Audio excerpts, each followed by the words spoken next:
Hi అండి. Video నచ్చితే వచ్చిన లైక్ చేసి సబ్స్క్రైబ్ చేసుకొని మన ఛానల్కి సపోర్ట్ చేసేయండి. ఈ వీడియో మీ ఫ్రెండ్స్ అండ్ ఫ్యామిలీకి యూజ్ అవుతుంది అనుకుంటే ఒకసారి షేర్ చేసేయండి. వీడియో ఎలా ఉంది అనేది కామెంట్ చేయండి. ఎప్పుడు చేసే పులావులు కాకుండా ఒకసారి ఈ విధంగా ట్రై చేయండి. చాలా టేస్టీగా ఉంటుంది. వెజ్ అండ్ నాన్ వెజ్ కర్రీస్కి పర్ఫెక్ట్గా ఉంటుంది. ఇందులో వేసే ఎక్స్ట్రా ఇంగ్రీడియంట్ వల్ల చాలా హెల్త్కి మంచిది, అలాగే టేస్ట్ కూడా చాలా బాగుంటుంది. ఇది ఎలా చేయాలనేది ఒకసారి చూసేద్దానండి. ముందుగా అయితే కడాయిలో కొద్దిగా నెయ్యి, కొద్దిగా ఆయిల్ వేసేసుకొని హోల్గరం మసాలా వేసుకుని అవి కాస్త చిట్పట్లాడిన తర్వాత ఆనియన్స్, పచ్చిమిర్చి వేసుకొని అవి కాస్త ఎర్రగా వేగిన తర్వాత అల్లం వెల్లుల్లి పేస్ట్ వేసుకోండి. నేను ఇక్కడ మర్చిపోయి టమాటా వేసేసాను. అల్లం వెల్లుల్లి పేస్ట్ కొంచెం వేగిన తర్వాత టమాటా కూడా వేసేసుకొని టమాటా బాగా మెత్తబడేంత వరకు ఉడికించుకోండి. టమాటా మెత్తబడి ఆనియన్స్ ఎర్రగా వేగడం వల్ల ఇది టేస్ట్ మంచిగా ఉంటుంది, అలాగే కలర్ కూడా మంచి కలర్ వచ్చేస్తుంది అనమాట. ఈ విధంగా కొంచెం టమాటా కూడా మ్యాష్ అయిన తర్వాత ఇందులోనే కొద్దిగా పసుపు, ఉప్పు, కారం, అలాగే కొంచెం గరం మసాలా కూడా వేసుకొని ఒకసారి కలిపేసుకోండి. మసాలాలు వేసేటప్పుడు అయితే సిమ్లో పెట్టేసుకోండి, లేదంటే కొంచెం మసాలాలు అనేది మాడిపోతే మాడు వాసన అయితే వచ్చేస్తుంది. ఈ విధంగా 1 నిమిషం పాటు వేయించుకున్న తర్వాత ముందుగా కడిగి పెట్టుకున్న గోంగూరను వేసేసుకోండి. ఇందులో ఇదే మెయిన్ ఇంగ్రీడియంట్ అనమాట. ఇది వేయడం వల్ల టేస్ట్ చాలా బాగుంటుంది అండ్ హెల్త్కి కూడా మంచిది. గోంగూర తినని పిల్లలకి మాత్రం ఈ విధంగా వేసి పెట్టేవారంటే బిర్యానీ అంటే వాళ్ళు ఇట్టే తినేస్తారు కాబట్టి వాళ్ళకి గోంగూర కూడా తినిపించినట్టుగా ఉంటుంది. ఇందులో ఐరన్ కంటెంట్ ఎక్కువగా ఉంటుంది కాబట్టి చాలా మంచిదండి పిల్లల హెల్త్కి కూడాను. ఈ విధంగా గోంగూర మొత్తం దగ్గర పడేలాగా సిమ్లో పెట్టుకొని మూత పెట్టి ఈ విధంగా ఉడికించుకోండి.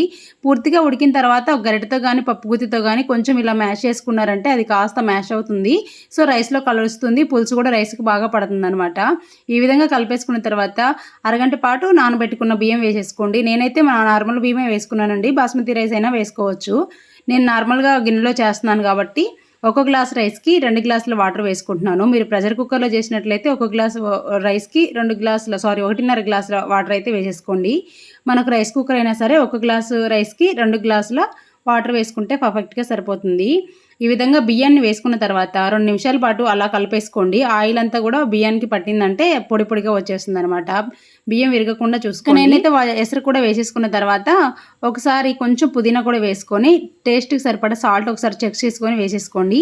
మూత పెట్టి అన్నం ఉడికించుకున్నట్టు ఈ విధంగా ఉడికించేసుకోవాలి అంతే. గోంగూర పులావ్ అయితే రెడీ అయిపోయింది. టేస్ట్ అయితే చాలా బాగుంది.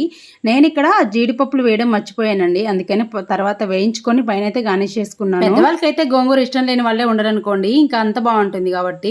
ఇంకా పిల్లలైతే ఒక్కోసారి ఆకుకూర తినని మారా చేసే పిల్లలకైతే ఇలా చేసి పెట్టండి. కర్రీ ఏం లేకపోయినా పెరుగు చట్నీతో ఇచ్చినా సరే వేసుకుంటూ తింటారు, అంత బాగుంటుంది. నాన్ వెజ్ కర్రీస్ చేసినప్పుడైనా సరే ఈ రైస్ ఇలా చేయండి, చాలా బాగుంటుంది. లేదా వెజ్ మసాలా కర్రీ ఉంటుంది కదా, అదేదైనా కొంచెం ఆలు కుర్మా అలా చేసినా సరే చాలా బాగుంటుంది. నేనైతే ఇది డిన్నర్కి చేస్తున్నాను కాబట్టి పెరుగు చట్నీతో ఇచ్చానండి. మా వాళ్ళైతే చాలా బాగుందని చెప్పారు. ఓసారి ఈ ప్రాసెస్లో ట్రై చేయండి. నేనైతే ఈ రైస్ ఫస్ట్ టైం అయితే ట్రై చేశాను, చాలా బాగుండింది. ఇంతకుముందు మీరు ఎవరైనా ట్రై చేసి ఉంటే కామెంట్ చేయండి. వీడియో నచ్చిందా? నచ్చితే లైక్, షేర్ అండ్ సబ్స్క్రైబ్. ఇప్పటివరకు ఎవరైనా లైక్ చేయకపోతే చిన్న లైక్ చేయండి. Thank you.